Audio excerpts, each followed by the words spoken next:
Professor Jones and Professor Brown, Dr. Brown. I first off, thank you for agreeing to sit and talk about the hip hop studies minor. I first want to have you guys introduce yourselves so students and everyone know who you are, which departments you're in, and kind of what kind of work are you doing related to hip hop studies. So I'll start with Dr. Brown. Okay, thank you, Sia. I am teaching courses in the history department, African diaspora studies, history. I teach a class called Music and Protest throughout the African diaspora.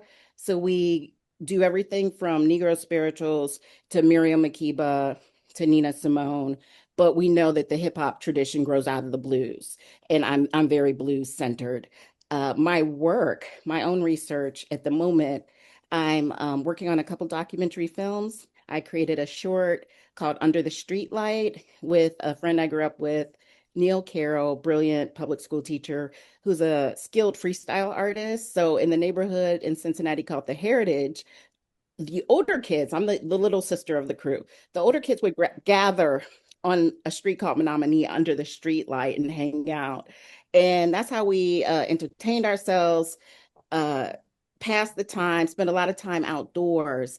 And so that's the feel I'm trying to document. In my writing, I'm currently writing about Jimi Hendrix and I'm writing about Tracy Chapman, who both grow out of a blues tradition and everything leads to hip hop. Okay. All right, Professor Jones. Professor Jones, Chadwick A. Bozeman College of Fine Arts, Theater Arts Department. I teach two courses that are part of the Hip Hop Studies minor. The first course is Seminar in Hip Hop Theater, where we lean into the history of hip hop theater with a focus on Howard's contribution to that, really beginning with Rhyme Deferred, that was written by Camilla Forbes, that featured Chadwick A. Bozeman, and then going on from there. So it's just letting people know that Hamilton did not start hip hop theater as a subgenre within hip hop. And then in the spring, I teach a seminar and hip hop course, which is more experiential, where the students get a chance to engage with the different art forms. And in both courses, we look at hip hop through the lens of social commentary. So it's helping the students to begin to add criticality to their creativity and to be able to think past, this is just my favorite artist because I like them. And so we kind of create more objective spaces. So what's happening in society that is making certain types of voices and images more popular and more seen than others? And even building off of what you were saying, Dr. Brown, we focus on the Black arts movement. So we talk about that split in application that took place after Malcolm's assassination, where you had Black revolutionaries and then you had those who were more of the creatives and felt that culture was a way to begin to change the hearts and minds, and seeing hip hop come from that. For me personally, being a writer, focusing on freestyle, beginning to do some work around what is a bar and looking at a bar as anything that could be viewed as brilliantly arranged rhetoric.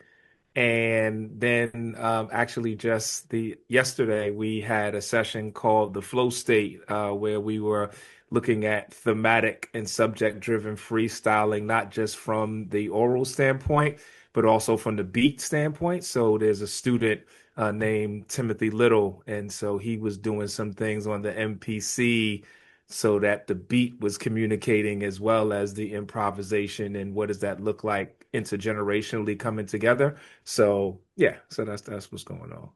And I think also, it needs to be noted that you are alum of Howard University. I think you're one of the few Yes.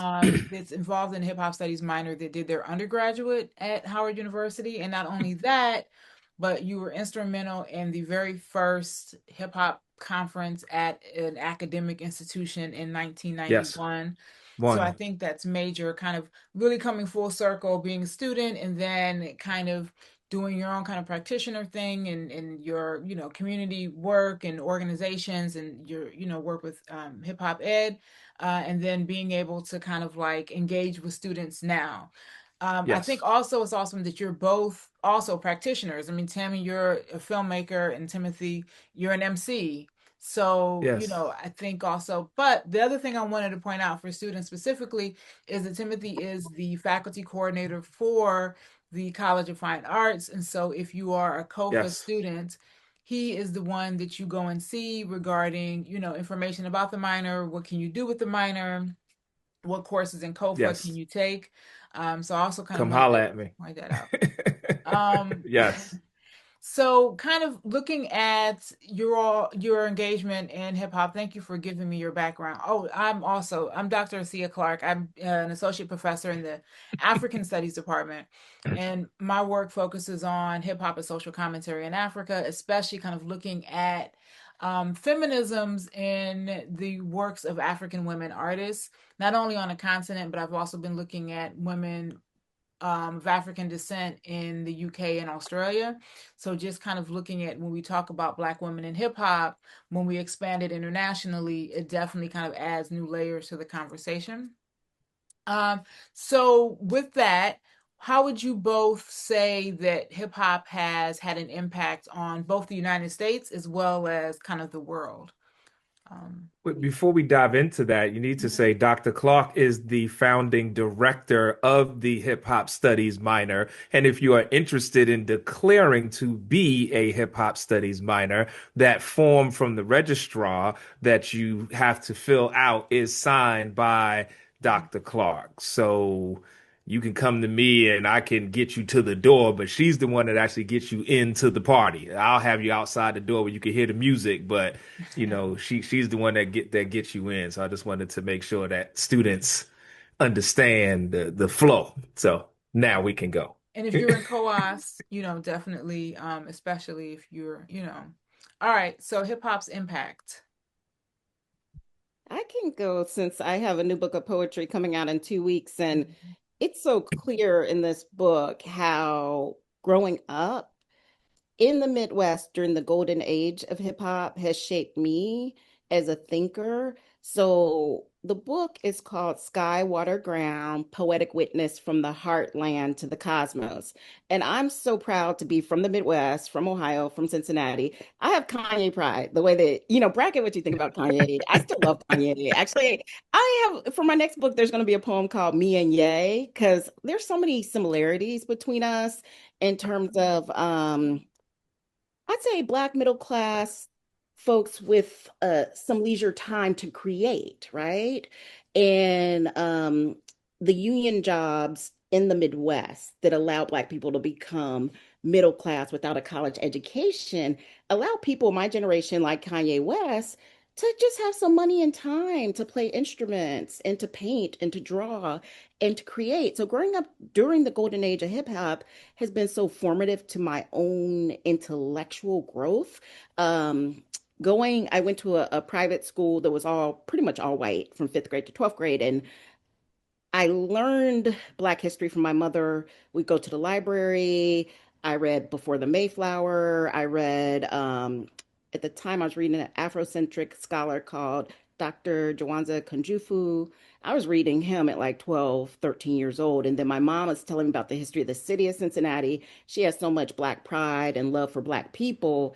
Then that was reinforced by X-Clan, Poor Righteous Teachers, Queen Latifah, KRS-One, Public Enemy, all of these people, De La Soul, telling me this is who you are. So that armed me with knowledge and confidence while I was one of the few Black kids by the time I graduated from this predominantly white private school. And I was rocking my dashikis back then. I was Black and proud. I didn't care if I was the only one who looked that way. And I think hip hop is so foundational. So even in my forthcoming book, I've actually been surprised at how much I sample lyrics from hip hop over all the ages, like from old school to the present. Is so much part of my vernacular. So I will quote Du Bois, and then in the next sentence, I will quote um, Public Enemy, right?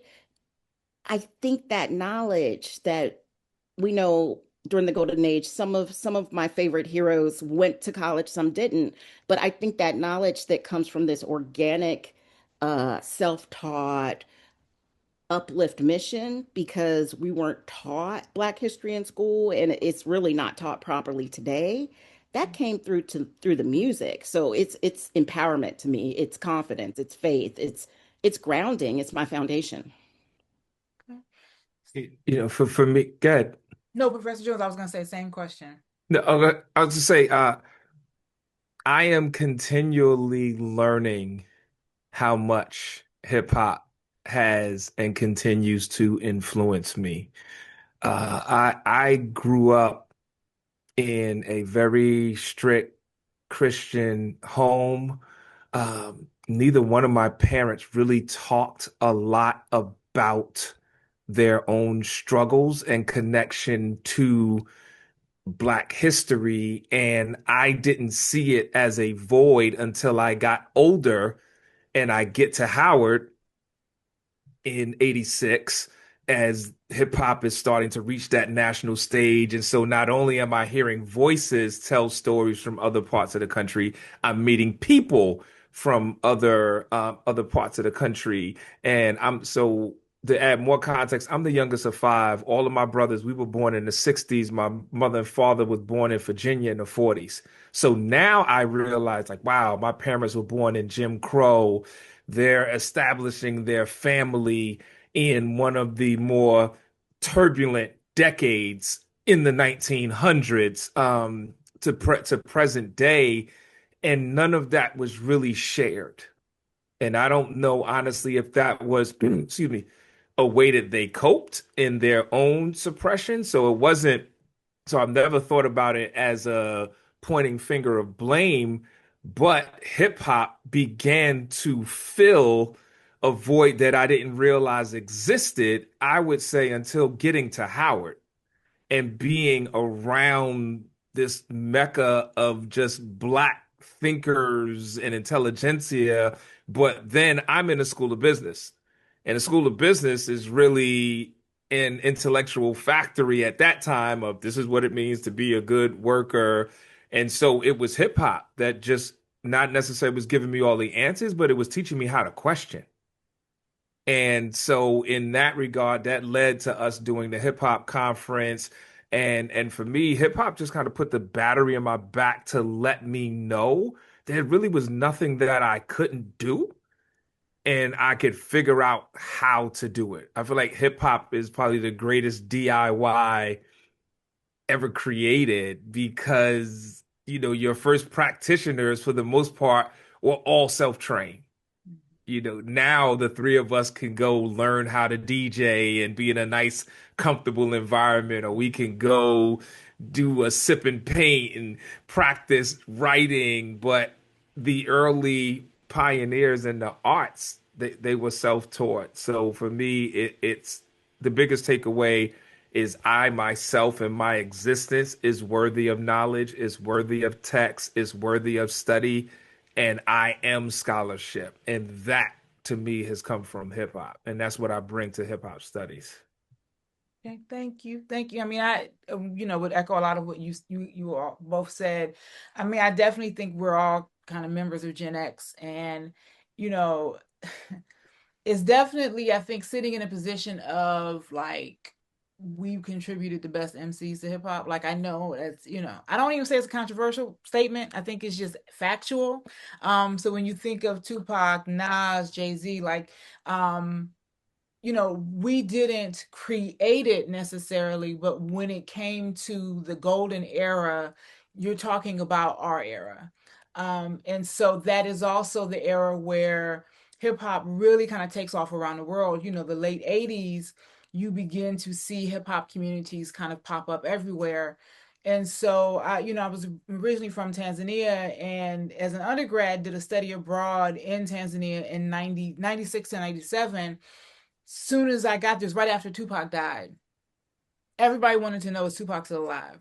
And that was the question. And there, a Source magazine sold for about $15, and it was gold. It was like if you had a Wow. copy of the Source, People also, like, they did in the States, if you had a cassette, like, people would dub the cassettes.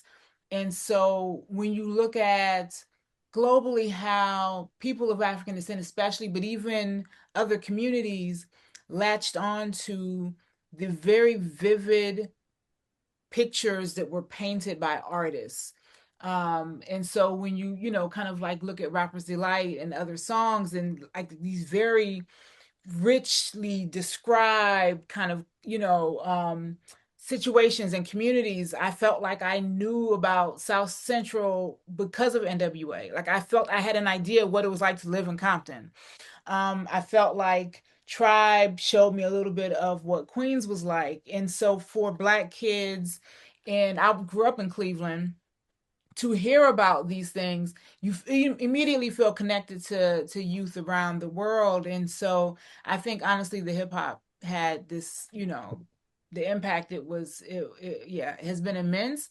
And then we've seen kind of how the millennials kind of did their thing and introduced their mix, Gen Z, and next, Gen Alpha is kind of coming in. And it's been very easy to kind of sit in our perspective and critique, but I think it's been interesting. I think all of us is being able to learn from our students, who at this point are Gen Z, and kind of having these dialogues with them and seeing what's changed, what we can learn, and how we can kind of like evolve, but then also kind of pass on. So, one of the things, I definitely want to look at is the critique about hip hop's place in an academic institution. We've talked about our experiences. We know HBCUs were kind of slower to embrace hip hop studies, to have classes. Timothy, I know that even having the conference in 91 was probably a struggle. So, what is it about now, do you think, that universities like Howard, I mean, Bowie before us, have have realized that the time is now to open up that space for hip hop? So, why does hip hop now deserve, or why does hip hop period deserve a space in academic institutions? Either of you. You want to go? You Timothy, want? go ahead. You Okay. can go. So, the first thing that came to my mind, and I'm gonna speak to Howard about Howard because this is where we are. Uh, they can no longer deny it, because to continue to deny the academic space to study hip hop while presenting yourself to be this North Star for all things African American culture, at some point you're misleading if you are not studying it. And there is a difference between studying something and being a fan of something, embracing it, and doing all the things. And for a lot of our folk, especially our elder folk, they think that they're one and the same. Mhm.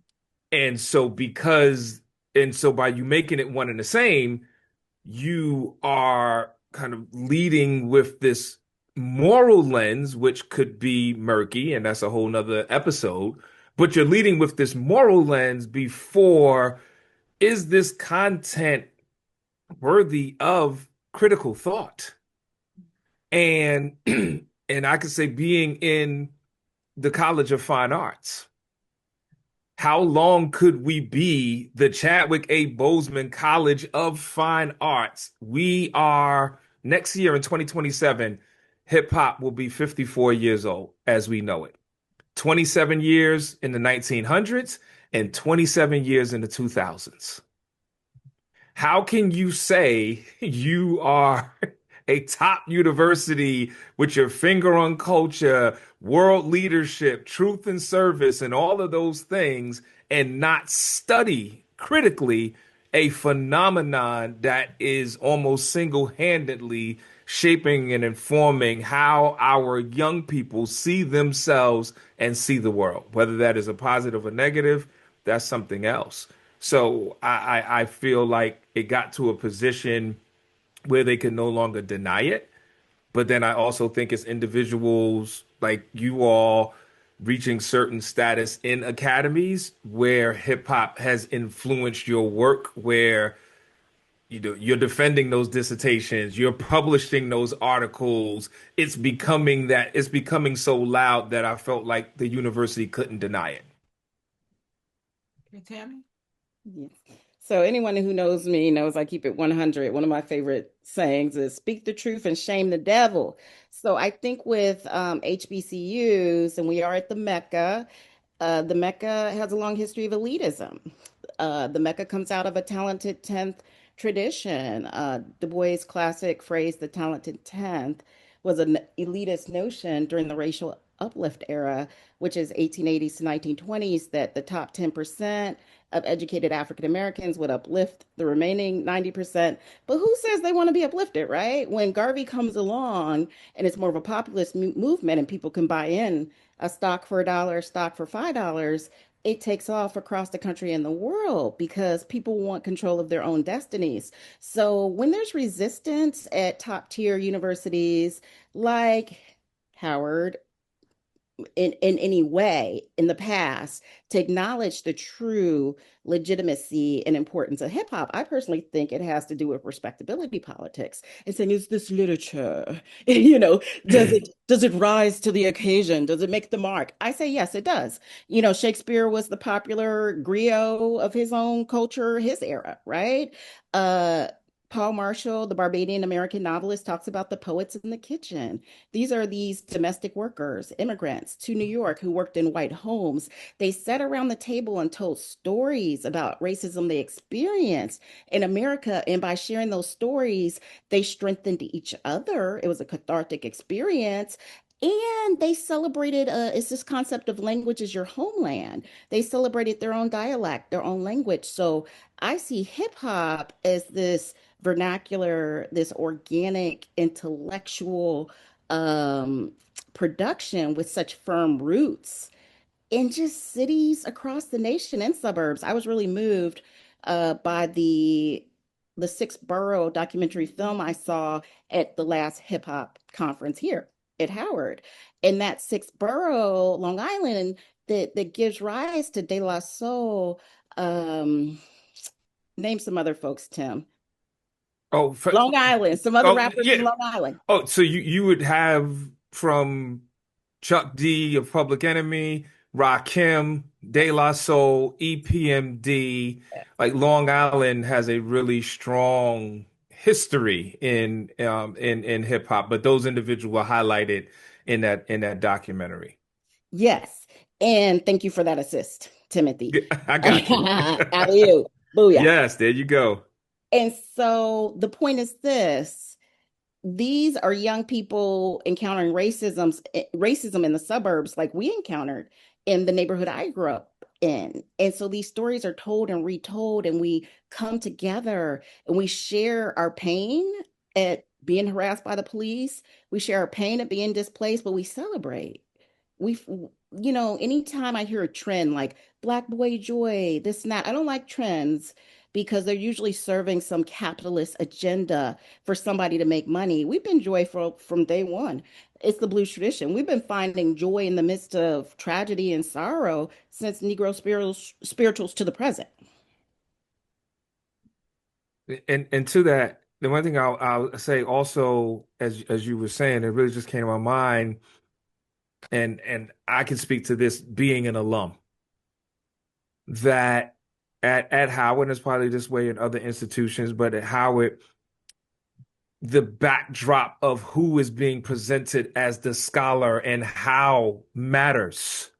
So when you're talking about the writers and the thinkers, a lot of them often, more often than not, had college degrees. Hip hop, you had KRS calling himself the teacher. In about 4 seconds, a teacher is about to speak. You had Dre as like, I'm a doctor. You had people like Kick the Science. So you had X Clan. So these individuals from the academy, like who are these people from the street positioning themselves as these scholars? But then you'll have Nas And he's like, beyond the walls of intelligence, life is defined. I never sleep. I'm in a New York state of mind. And those walls of intelligence could be your own walls, or those walls of intelligence could be the ivory towers walls. And so you get that. And I think over time that wall is kind of cracked some. But to me, I think because hip hop was presented outside of the pathway of scholarship. Like even now, a lot of us who are parents, and if we have college educations, we struggle if our child comes to us with a path of success that doesn't include college.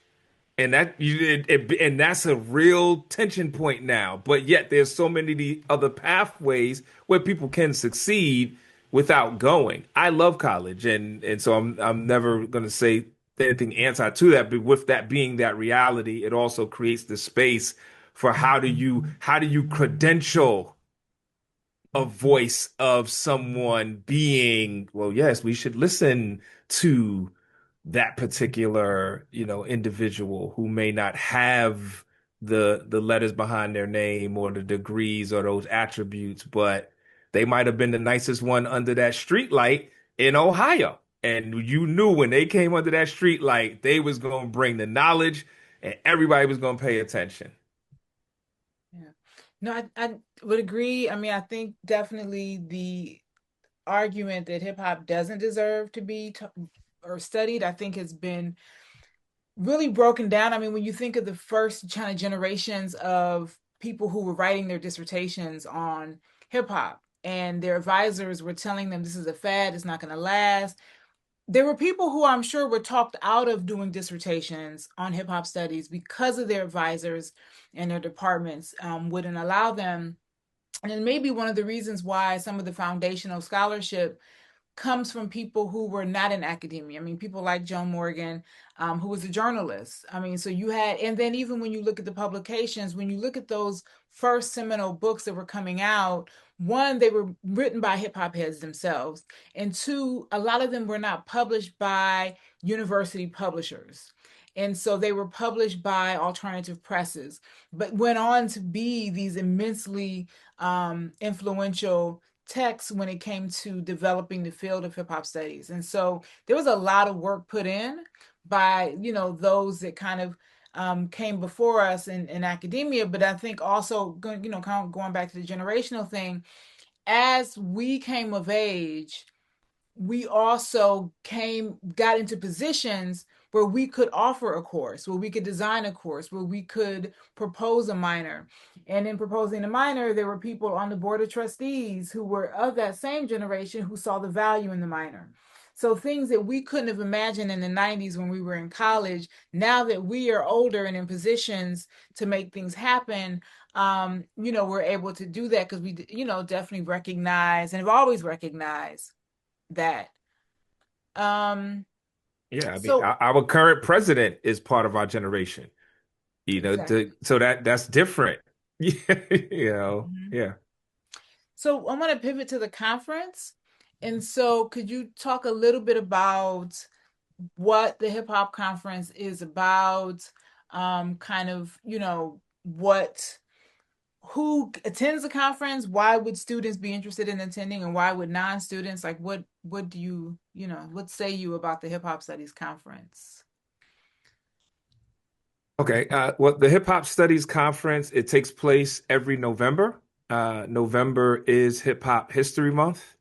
November also creates a nice space in the university schedule because it's after homecoming and it's before the Thanksgiving break and then finals. So it's that last moment to kind of let your hair down and do some things.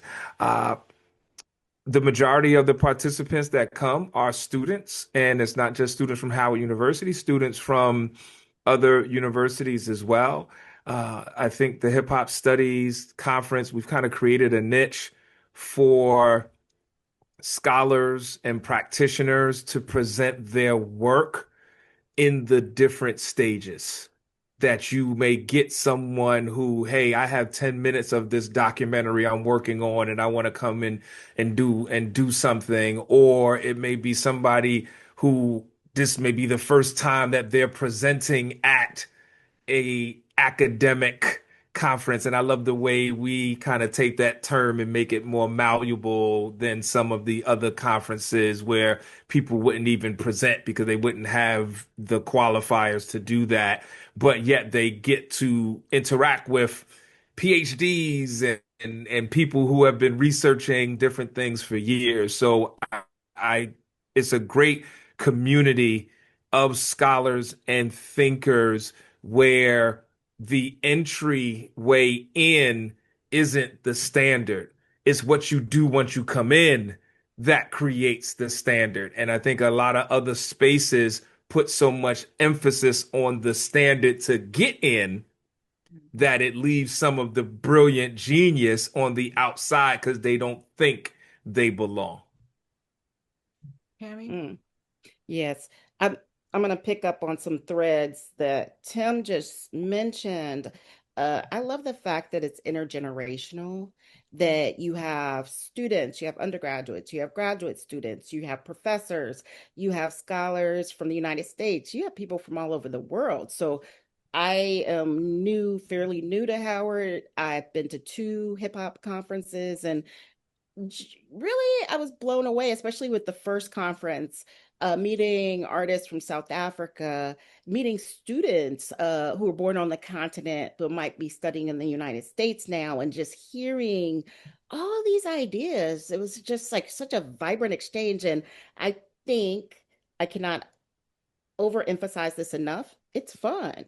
I like to have fun. Learning, you know what I mean? Learning can be fun. I go back, I've done every after school program you can imagine. I taught for Summerbridge in Riverdale, New York.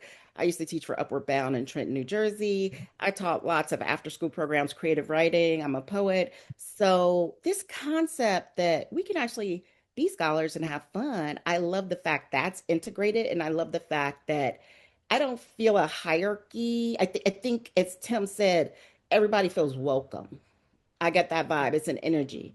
Everybody feels welcome. And even at the first conference I attended, it was a graduate student who freestyles and he wanted to do a cipher. And I was like, talk to Tim. And yes, it happened on the last day. And then last year, it happened in a more kind of formal setting, but formal, but free flowing. And I just love that about it. International, intergenerational, and fun. Okay.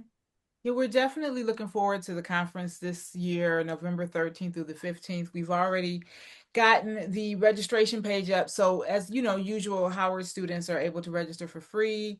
If you go to hiphop.howard.edu, you can find the link there.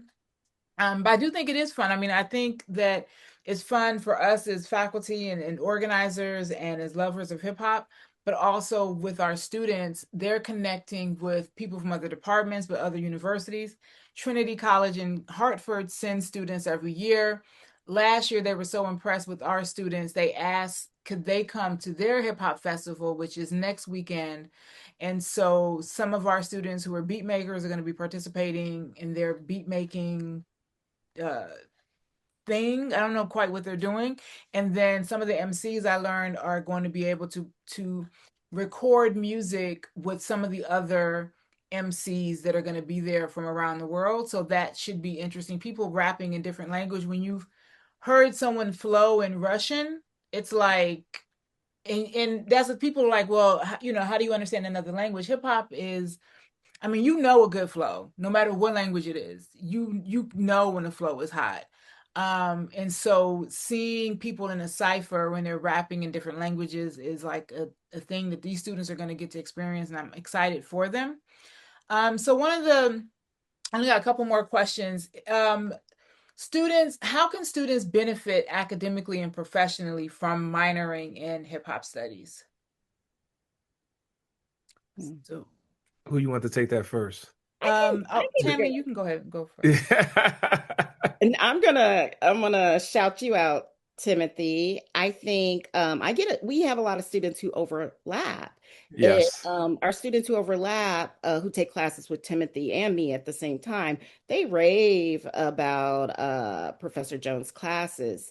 And fact that I believe a good liberal arts education distinguishes students in the job market. I don't even care if your major is science related or economics. If you have some courses in liberal arts, and if you take one of Timothy's classes, it teaches you how to think critically in the moment on your feet. That's what industries want. They want young people, they want new graduates who can read quickly, synthesize ideas, come up with original ideas. So the fact that Timothy, Professor Jones emphasizes freestyling in the moment, it's okay to make mistakes because through making mistakes, you push through and get to that next level of higher, deeper, more nuanced critical thinking. So if I could wave a magic wand, I make everybody in the US take Timothy's course. So, thank you so much for that. When you would think about the what you would get out of studying hip hop studies, studying hip hop on the academic level, building off of what Dr. Brown is saying, for these students, for the current generation, so it will be the tail end of Generation Z, and within a couple of years, it'll be the top end of Generation Alpha. One, I feel like there is a social and spiritual responsibility for us to do this because those generations are getting their cultural cues from the industry, and that's dangerous. And so and so to some degree, what we do is create the safe space for unlearning to then begin to learn because they think they know, but they only know to the extent of what they know. And also looking at the study of hip hop and looking at hip hop as a philosophical approach of the ultimate synergy that you can take A plus B and make it equal C, as opposed to A plus B simply being AB or BA. The fact that you are coming up with something that otherwise did not exist. And that is where I feel what Dr. Brown is speaking to. Like that's the like from a sports standpoint, they'll call it that it factor, that part that you can't coach. And when you see it, you know what it is. I think it's the same thing in these various marketplaces that someone is able to take that information and synthesize it quickly. They understand how to collaborate and connect. And then they have the wherewithal and the belief in themselves to stand 10 toes down and make this idea manifest into something. Hip hop has been doing that under some of the most adverse conditions known to current generations who are still living. And so if you get to study that in a space while you are coming out of your adolescent years into your young adult years, you're still dealing with the psychosocial questioning of who am I? So I feel like the university creates the space for some coddling in the form of nurturing to prepare so that not only the culture is in a better position, but our young people are in a better position. And I would also add to that, like our university, our minor is the only interdisciplinary hip hop studies minor. The other ones, which are amazing. A lot of them are, especially the one at Bowie State. They're in communication, they're in music, they're in one of these departments. We decided, we wanted something that was really interdisciplinary that included courses from across three colleges, more than seven different departments. And so if you want to get into the performance of hip hop, we've got you. If you want to get into the business of hip hop and kind of learn how to navigate the industry or do journalism, hip hop journalism, we got you. If you want to, be a K-12 educator, we can help you bring hip hop into the classroom in ways that you can engage your students. If you want to, if you're a political science major and you want to kind of be a campaign manager, we can help you get the language that's connecting politics and hip hop and understanding things like using lyrics to prosecute Black So, people. It's, it, so yeah. if I could just interject to that point, shout out to Professor Pruitt. She's at Howard and she teaches a class, Social Change and the Criminal Justice System. I was invited to talk to her class. We had an amazing conversation for 90 minutes on hip hop's impact on society, as well as hip hop as a storyteller and giving a narrative and perspective on the criminal justice system, going to PE and NWA and what's that Venn diagram of the message moving all the way forward to it being used. And so that type of rich conversation, which was supposed to be 20 minutes, and it turned into the whole class because the students started to ask questions. And these were students who represent majors all across the university, which is why Dr. Brown and I, who are not in the same college, will get some of the same students. And I think when we have these courses and you have different majors in the room, it adds to it because oftentimes they don't get to take classes cutting across. So you don't get most bio majors don't get to sit with a music theater major and then also a television and film major and an African American and an African studies major. But I have all four of those in my class, and then I will intentionally make them work together on something to experience hip hop, but also to experience where their fields can connect. So if you're a student at Howard and you're interested in hip hop and you're wondering, one, how can you explain to your parents how you're why you're minoring in hip hop studies?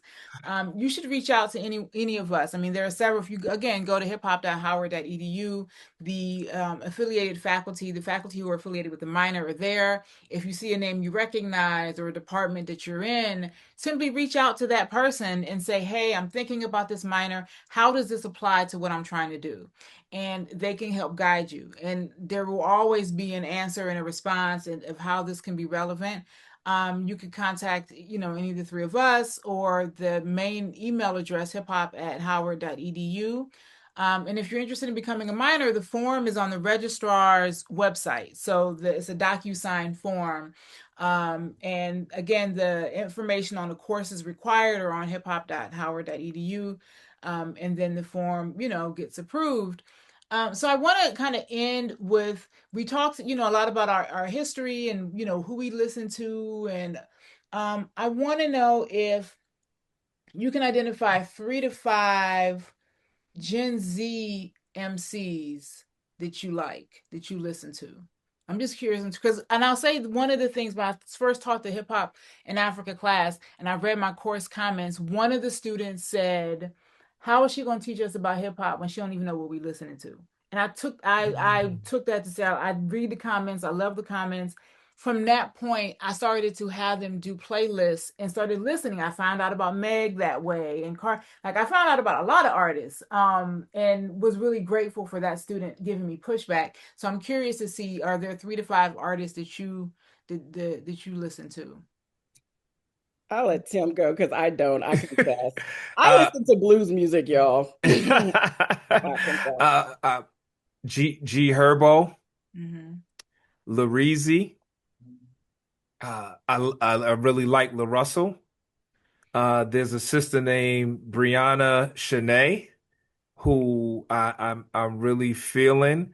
So that's it right there because truthfully your Rhapsodies and your Kendricks and even your Coles, that's millennial. Yeah. That's not Gen Z. So Gen Z are those young people that are in their 20s. So though that's right off the top of who I'm listening to. So I mean, I as a hip hop feminist, I mean, I'm definitely Megan, Cardi, Doechii, I think are three that I really, I think I listened to this podcast called Ratchet and So, Respectable, and it's, so Doechii this would be idea Gen that, Z. huh? I said Doechii would be Gen Z, but I think Cardi and Meg are millennials. They're millennials? Okay. Well, definitely, and they're I mean, they're Lotto, I still don't know. below us, but I'm just saying Yeah, that yeah, because yeah. And I'm wondering about Lotto. I don't know what Lotto would be. Because I Lotto would probably recently be heard a Gen Z couple of because her songs. she's in, I think she's still in her 20s.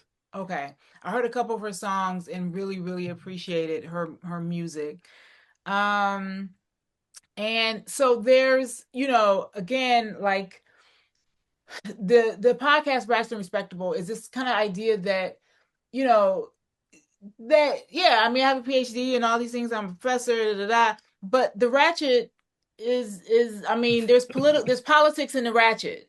And I can listen to the ratchet and find the politics there. I mean, especially with an artist like Doechii. And so it's yeah, I mean, once you kind of said that those were millennials, it kind of I do It shrunk your appreciate list. yeah, it did. It shrunk my list. And because I'm also trying to get some guys in there because there's a new artist, Ken the Man. She's a female who I like. And so I think the struggle is also trying to find men Well, because we I could do we think hit well, the majority of the artists I that are on my kind of heavy rotation are women. well But then also when you look abroad, I mean, when I extended there, there's artists like Little Sims, who I don't know if she's in her 20s. I don't know how Little Sims is. I'm gonna give both of you all one was at our conference. We love them. Ruben Vincent. Oh yes, Ruben Vince. Yep. Yeah, I Yep. like him. Yes, But definitely. he's 25, so he's still I like him. he's so I just wanted to give one. So even though so whoever's listening as our playlist may not reflect, but our conference definitely reflects because there's a lot of student artists like Michaela Shania and Mhm. So talented. MJB Prodigy, like, Full Out Beat. So there's a lot of students, the kid Hamid. So there's students that we definitely listen to and critique that would fall right into that Gen Z Mhm. category.